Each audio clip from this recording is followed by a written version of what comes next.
આવવા જવામાં પણ ઘણી સમસ્યાઓનો સામનો કરવા પડતા હોવાની વાત ત્યાંના કર્મચારીઓ કરી રહ્યા છે।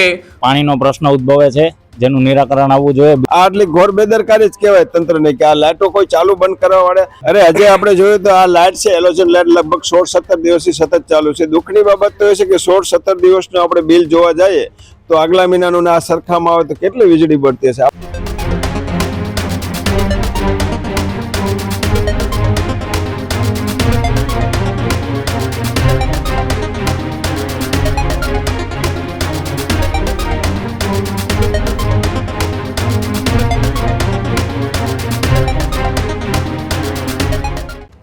સમાચારોમાં આગળ વાત કરીએ જૂનાગઢથી એક મહત્વપૂર્ણ સમાચાર સામે આવી રહ્યા છે કે જ્યાં જૂનાગઢની અંદર સરકારી કર્મચારીઓ હવે વિરોધના મૂડની અંદર જોવા મળી રહ્યા છે। જૂનાગઢની અંદર બહુમાળી ભવનમાં સમસ્યાઓનો રાફડો ફાટ્યો છે। સરદારબાગ બહુમાળી ભવનમાં ઠેર ઠેર સમસ્યાઓ જોવા મળી રહી છે। બહુમાળી ભવનની અંદર છેલ્લા 15 દિવસથી પાર્કિંગની લાઇટો પણ દિવસે ચાલુ દેખાઈ રહી છે। બહુમાળી ભવનમાં સિક્યુરિટી ગાર્ડ ન હોવાથી પાર્કિંગ પણ રામ ભરોસે ચાલી રહ્યું છે। બહુમાળી ભવનમાં કોઈ સફાઈ માટે કર્મચારી ન હોય તેવી સ્થિતિ બહુમાળી ભવનના મુખ્ય દરવાજા પાસે દેખાય। બહુમાળી ભવનમાં કામ કરતા કર્મચારીઓએ ન્યૂઝરૂમ સાથે વાતચીત કરી અહીંના સુપરવાઇઝરોએ ફોન ન ઉપાડતા હોવાની વાત કર્મચારીઓએ કરી। બહુમાળી ભવનમાં 6 દિવસથી પાણીની લાઈન તૂટેલી હાલતની અંદર છે। સાથે જ બહુમાળી ભવનના મુખ્ય દરવાજા નજીક એ પાણી જોવા મળ્યું છે।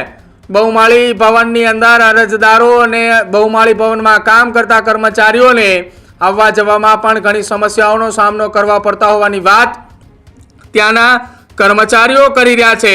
બહુમાળી ભવનની અંદર એ ખૂબ જ ગંભીર પરિસ્થિતિ જોવા મળી રહી છે। જૂનાગઢ બહુમાળી ભવનના મુખ્ય દરવાજા ઉપર આપ જે દ્રશ્યો જોઈ રહ્યા છો સ્ક્રીન પર કે જ્યાં મુખ્ય દરવાજા પર પાણીની લાઈન લીકેજ થતા એ પાણી થયું છે અને ત્યાં આવવા જવા માટે અરજદારો પણ મુશ્કેલીની વચ્ચેથી ત્યાંથી જવા માટે મજબૂર બન્યા છે।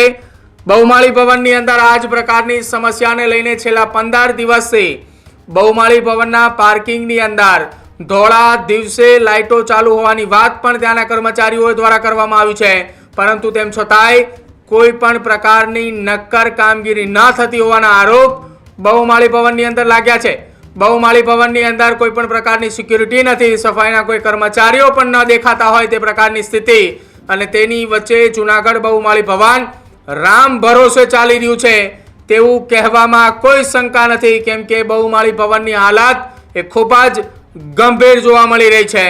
આ દરમિયાન અમારા સંવાદદાતા પ્રતાપ ભરાડે બહુમાળી ભવનની અંદર ત્યાંના કર્મચારીઓ સાથે અને બહુમાળી ભવનની વાસ્તવિક પરિસ્થિતિ શું છે, શું એ ત્યાં તેમને જોવા મળ્યું, જુઓ અમારા ખાસ રિપોર્ટમાં। શહેરના બહુમાળી ભવન ખાતે આવેલી અનેક કચેરીઓની અંદર ઘણી બધી સમસ્યાઓ છે। જે સમસ્યાઓની વાત કરવામાં આવે તો અહીંયા પાણીની પણ સમસ્યાઓ છે, વોશરૂમની પણ સમસ્યાઓ આપને જોવા મળી રહી છે। ત્યારે તેમના ગેટની પાસે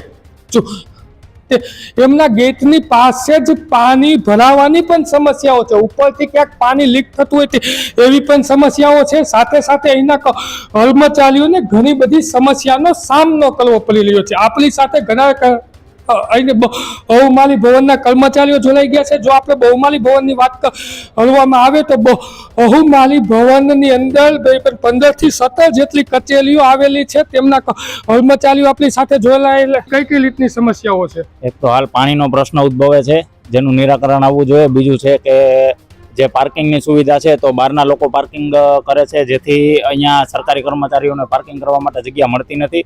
બીજું પાર્કિંગની અંદર કેમેરા અથવા તો કોઈ સિક્યોરિટી ગાર્ડની સુવિધા હોવી જોઈએ, જેથી કરીને મારી ખુદની બાઇક ચોરાયેલી હતી 2 વર્ષ પહેલાં, આજ દી સુધી હજી મળી નથી।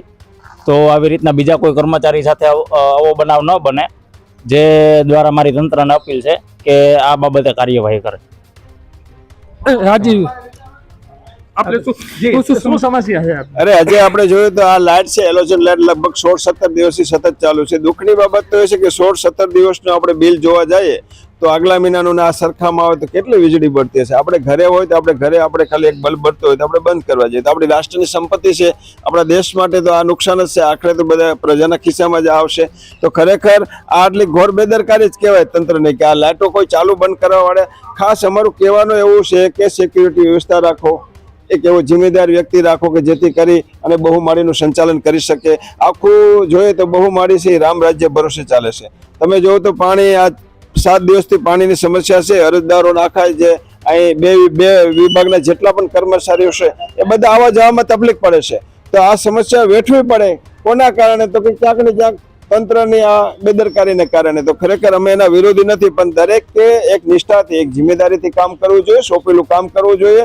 જેમાં આ દેશની આપણી સરકાર છે એ વીજળી બચાવવા માટેનો પ્રયત્ન કરે, પાણી બચાવવા માટેનો સ્વચ્છતા અભિયાનમાં આટલું સરસ કામ કરી રહી છે, ત્યારે ખરેખર આપણે બધાએ સાથ સહકાર આપવો જોઈએ, તંત્રએ સાથ સહકાર આપવો જોઈએ. તો આ જે સ્વચ્છતા બાબતમાં પણ ઘણી બધી સમસ્યા છે. સાથે સાથે આ દિવ્યાંગોનું ટોયલેટ છે એ ટોયલેટમાં પણ તમે જો તો ઘણી જગ્યાએ નળ નથી. એમાં 3 માળ ઉપર ઘણી જગ્યાએ પાણીની નળની સમસ્યા છે. તો ખરેખર આ બધી સમસ્યાને સોલ્વ થવી જોઈએ અને તાત્કાલિક નિવારણ આવવું જોઈએ. જી હાજીભાઈ, આપણે શું સમસ્યા છે, કઈ રીતની વાત છે? બહુમાળી ભવનની અંદર પહેલો તો પ્રશ્ન પાર્કિંગની અંદર સીસીટીવી કેમેરા નથી. અન્ય શખ્સો જે કર્મચારી સિવાયના શખ્સો પણ એ પાર્કિંગ કરીને નીકળી જાય છે. અને ત્રીજું તો કે આ ખુલ્લામાં આગામી 15 દિવસોથી પાણી જાય છે. ઉપર લાઇટ 15-17 દિવસથી ચાલુ છે. અમારી કચેરીની અંદર બહુમાળી ભવનની અંદર ખાલી બી વિંગની અંદર જ 17 જેટલા ડિપાર્ટમેન્ટ આવેલા છે. તમામ ડિપાર્ટમેન્ટોએ જે તે લગત અધિકારીશ્રીઓને પત્ર કરેલા જ છે. તેમ છતાં આજ સુધી કોઈ આ સમસ્યાનું સમાધાન થયેલ નથી. તો વહેલી તકે આ સમસ્યાનું સમાધાન થાય એવી આશા રાખીએ છીએ.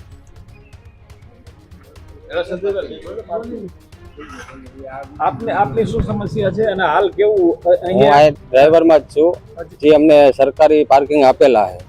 સરકારી પાર્કિંગ આપેલા છતાં પણ અમારી ગાડીઓ અમારે બહાર રાખવી પડે, કેમ કે બહારની પબ્લિક આવીને પાર્ક કરીને વયા જાય અને આગળ ગાડી રાખીને જાય તો અમારે કાઢવામાં જવાનું હોય ત્યારે નીકળે નહીં. એટલે આ પાર્કિંગની સુવિધા જે છે એ અમારા માટે નથી, બહારની પબ્લિક માટે હોય એવું લાગે એમ.